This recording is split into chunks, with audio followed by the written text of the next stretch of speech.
Welcome back, WNST, Towson, Baltimore, and WNST.net. It is a slow time other than for Olympiads and the tomato can and all the other stuff that's going on the nightly basis, but there's a lot of basketball being played here locally right now, and several teams with eyes toward conference tournaments coming up in a couple of weeks with a real chance to go dancing in March if the right weekend and the right time happens. Robert Canady is our college basketball insider on the local level. My man, as well as down there at Compass Point Golf, and we'll be talking golf here in no time, but we still got a few weeks of basketball left. Maryland will not be one of those teams, Robert. I guess we'll start with that and yet another road loss to Nebraska on Tuesday night, and we'll get to the other smaller schools and where we are with Towson and UMBC and maybe even Navy, but the Maryland thing, we've played taps for them here, huh? I believe so, unless the obviously miracle were to happen and they make one of those runs through the Big Ten tournament, as a number, they'll probably go in as a 5, 6, 7 seed, something like that.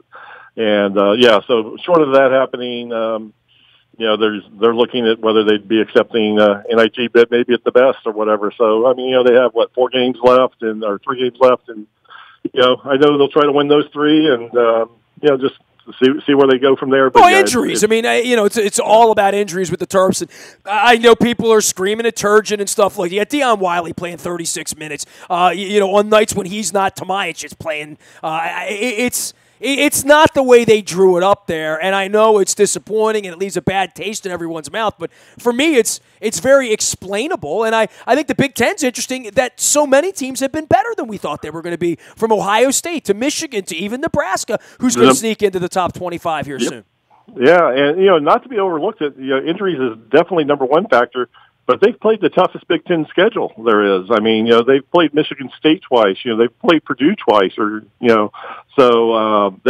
you throw those injuries on top of playing the toughest conference schedule of anyone in the conference, and it was probably a recipe for not good success. And it's turned out it's not the strong as it's been in the past, but a couple of weeks ago they were talking about maybe 3 teams getting a bid, but with Nebraska on their run now and Ohio State looking really good, and Purdue and Michigan State, you're looking at definitely at least those 4 or 5 teams making it. So best team locally here. You went out on the hardwoods back on December 9th. UMBC went up to Towson and played, and they lost. And we're like, well, Towson's going to be the best team in the area.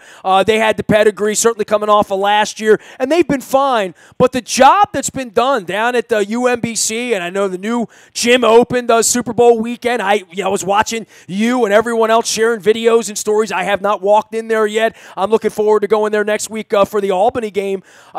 They're playing great basketball right now. Ryan's got them going.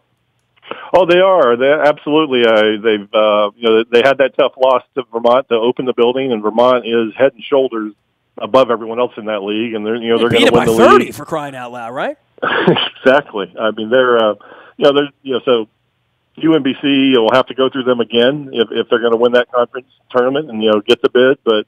They went on the road right after that, and they beat, Binghamton and New Hampshire on the road. And, again, you can say it's the American East, and these are, low-level mid-majors, but, a road win in any conference is nothing, to take lightly, as any of the coaches will tell you. Now they come back home with 3 games in the new place, which is just fabulous. Like you said, the crowd they had there that night, it was near capacity. I think maybe 200 or 300 short of a full sellout, which puts it right up at 4,800, and the atmosphere was great.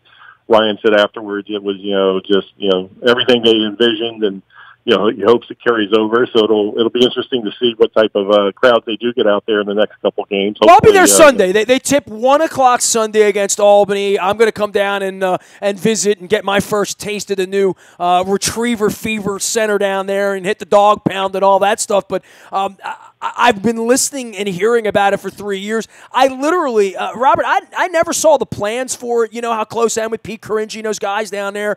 And I didn't know what to expect. My first look at it was literally a video I saw on Facebook. I think Rich shared it. And my old pal from the Sun from 30 years ago. And I was like, wow. Like, I had no idea it was going to be that nice. Yeah, it's definitely. It's the same size as CQ for Towson. It's a different design, honestly. Inside, it's not as open and airy as the CQ is, but I think part of that's because this is designed to be more of probably a multi-event type place than just basketball and indoor soccer. I think it's, acoustically probably designed a lot for concerts that they plan on doing there and other things like that. So, you're inside and you feel like you're in a building, where the CQ's got the nice glass and sunshine and all that coming in. But, as far as the, having 4,700 seats pretty much on three sides right on top of the floor, and they had a great student turnout there that day, which was really cool to see. Well, it's exciting. I mean, I don't even think you have to love UMBC, and I've loved the people down there for years, but to see something that nice appear, it looks like a place that John Mayer could come in and plug in and play guitar. So, it looks like a place it looks like a real arena. I mean, I remember the first time I walked into the Patriot Center 30 years ago, I'm like, wow, this isn't the Towson Center anymore. Then you walk into the CQ and you're like, wow, this isn't the Towson Center anymore. And for UMBC playing in the RAC, which I love the RAC, it had some old gym feel to it or whatever. This feels like a real arena, man. You're right, and especially you touch on when you walk in, that entranceway, the entrance in the main concourse there is great. They've got a nice big UMBC team store where you can buy, your apparel if you want. They got some of the concessions are right there. Bathrooms are, you don't feel like you're going to the bathroom in a men's locker room. They're really, very nice and state of the art, and so it's huge step for the program. And Ryan talked about the recruiting tool that it'll be and the advantage that it'll be. It's by far the nicest in that conference. It's probably the second nicest or on equal with the nicest here in the immediate Baltimore area. Both Coppin and Towson. We've talked about Coppin's before, has a really nice place. So they've definitely have stepped up there and have among the nicest right here in Baltimore as well. So it's definitely a big step for them, and they keep playing the basketball the way they are, and they could make March very interesting there in the tournament. And I know they would like nothing better to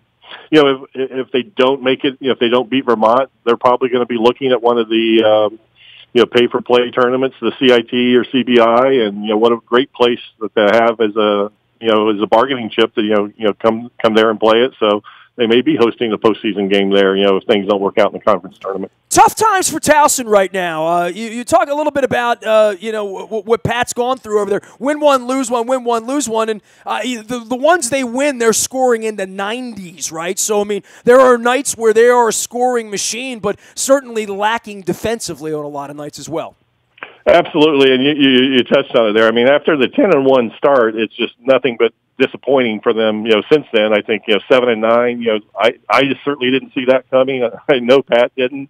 And you're right. Their offense goes as their defense goes, and Pat touched on that after the loss to Northeastern last week. That on nights when they are shooting well, they can afford a little bit of a defensive lapse. He says, but the thing is, that's when they've been playing their best defense because the guys get excited because they're scoring and they go back and play defense.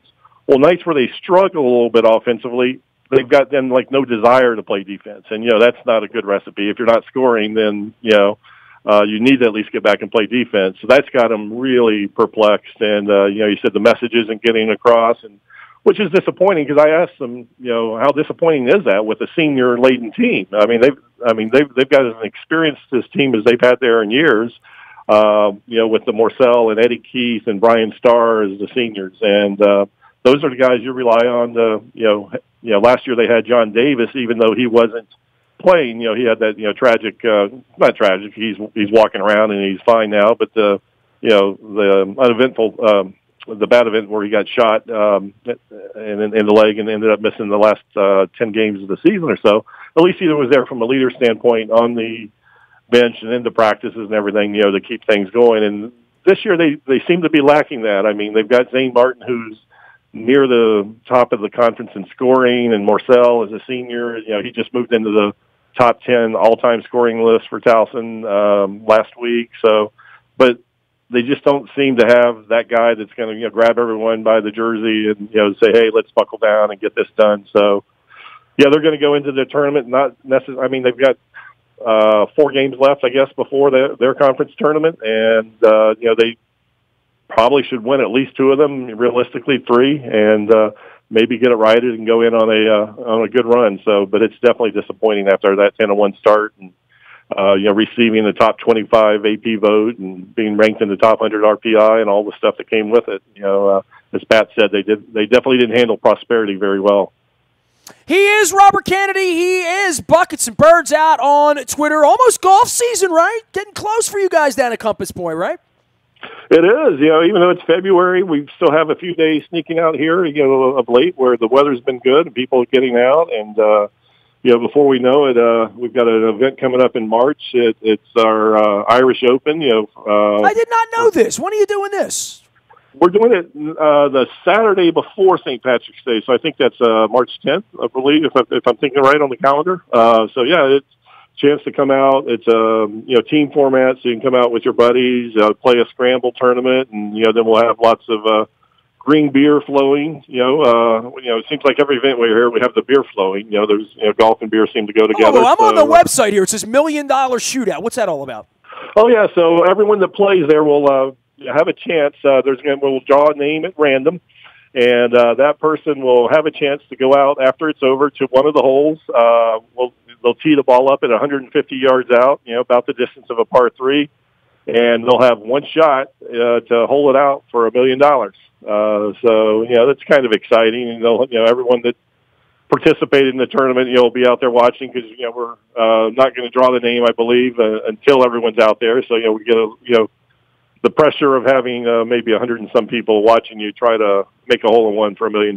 So that's kind of fun and a little extra incentive to come out. I hope you bought the insurance. We did. Okay, that's not coming out of my sales budget. I'll tell you that. You can learn more at compasspointgolf.com, where Robert's down there when he's not out of the hardwoods and seeing a Towson Northeastern game or a Loyola American game. He's down at Compass Point in Pasadena. You can learn more at Compass Point Golf online as well. And, hey, I hope to see you down at UMBC or for some of these games. I mean, it is a little bit of a bummer about Maryland, but it really does make the conference tournament games a whole lot more important for Towson, for UMBC. I know Navy has some designs as well. Before it's all over, we want to get one of these teams into the tournament, right? Yeah, and they've all got the chance to do it. That's like you said, the new season and all the cliches that go there. So they'll all go in with the chance to do it. It'll be in their hands. And Navy's played pretty well. They're in the Patriot League as well as Loyola. Had a rough start to the season, but I was out and saw Loyola had a really exciting game against American last week that they won. And so the Patriot, Bucknell's kind of the class of that conference. But that Bucknell thing made national news the other day, right? I mean, that was incredible. It was all over Twitter and YouTube and everything. I mean, incredible. And that's just that's college basketball this time of year. That's what's great about it. You can sit there and be 10 points down with a minute to go and thinking the fans are heading for the exit, and then crazy stuff just starts happening. So it's so that's what I love about this time of year. It's not quite yet March, but the March Madness, starts in February, and it definitely does for the Big Ten tournament with it starting. It'll be before we realize it, that'll be starting just over a week or so because it starts at the end of February as opposed to the March this year. February is a short month, thank God for this weather, man. Hey, I appreciate you. We'll see you down at Compass Point. We'll check in again next week, talk some more college hoops as we gear this thing up for a conference tournament play. Thanks for coming on, Rob. All right, maybe we'll see you out there at UMBC this weekend. I hope so. I'll be there. I'll be there on Sunday afternoon for the game. So Albany and UMBC in the new gym Sunday at 1. We'll see you there. Good having you on, Robert. Thanks, buddy. Buckets and Birds is the way to find him out on Twitter as well for all things college basketball locally. He is Robert Canady. I am Nestor. We are WNST.net. We're out in the bayou, Toyota.com, audio vault 24 hours a day from anywhere in the world on your mobile device by downloading the TuneIn Radio app. We come in crystal clear. There's no static at all on our mobile device. The morning newspaper ships to your email inbox digitally at 7 a.m. each and every morning. That's all brought to you by Planet Fitness and PlanetFitness.com. Last but never least, whenever the Orioles sign a pitcher or when they deal Manny Machado or whatever the hell they're going to do, you're going to get it first on the WNST Tech Service. It's all brought to you by Coons Ford of Security Boulevard. Dennis is going to be here on Thursday getting you ready for the weekend as well. I think he's probably been watching the Olympics, if I know Dennis. So I'm sure he'll have some of that. I'll be joining him on Thursday. He'll be joining me next week as well as we get ready for his favorite thing, which is the NFL Combine. We're going to Indianapolis 2 weeks from now. Luke and I will be there. It's all brought to you by our friends at Howard Bank. You can learn more at howardbank.com about their new branches opening soon throughout the Baltimore and the Maryland regions. We'll be telling you more about that, as well as Royal Farms. Real fresh, real fast, tasty fried chicken. I haven't had Western fries in a couple of weeks. I got to stop by and get my Rofo app going and get some free fried chickens the way I want to do it. Some ice cream, maybe get myself I don't know. Pick up some coffee in the morning, some Kona blend or something like that. Appreciate Royal Farms coming back on with us. Rofo, download that app. Make sure you're using that. It'll save you a lot of dough at Royal Farms. Also, thanks to our friends at Maryland Jockey Club, on with us for the very first time. The entries are going to be a part of our morning newspaper as well as out on the website at WNST.net, and they are racing at Laurel. I am Nestor. We are WNST.net, AM 1570 and WNST Towson, Baltimore, and we never stop talking Baltimore sports.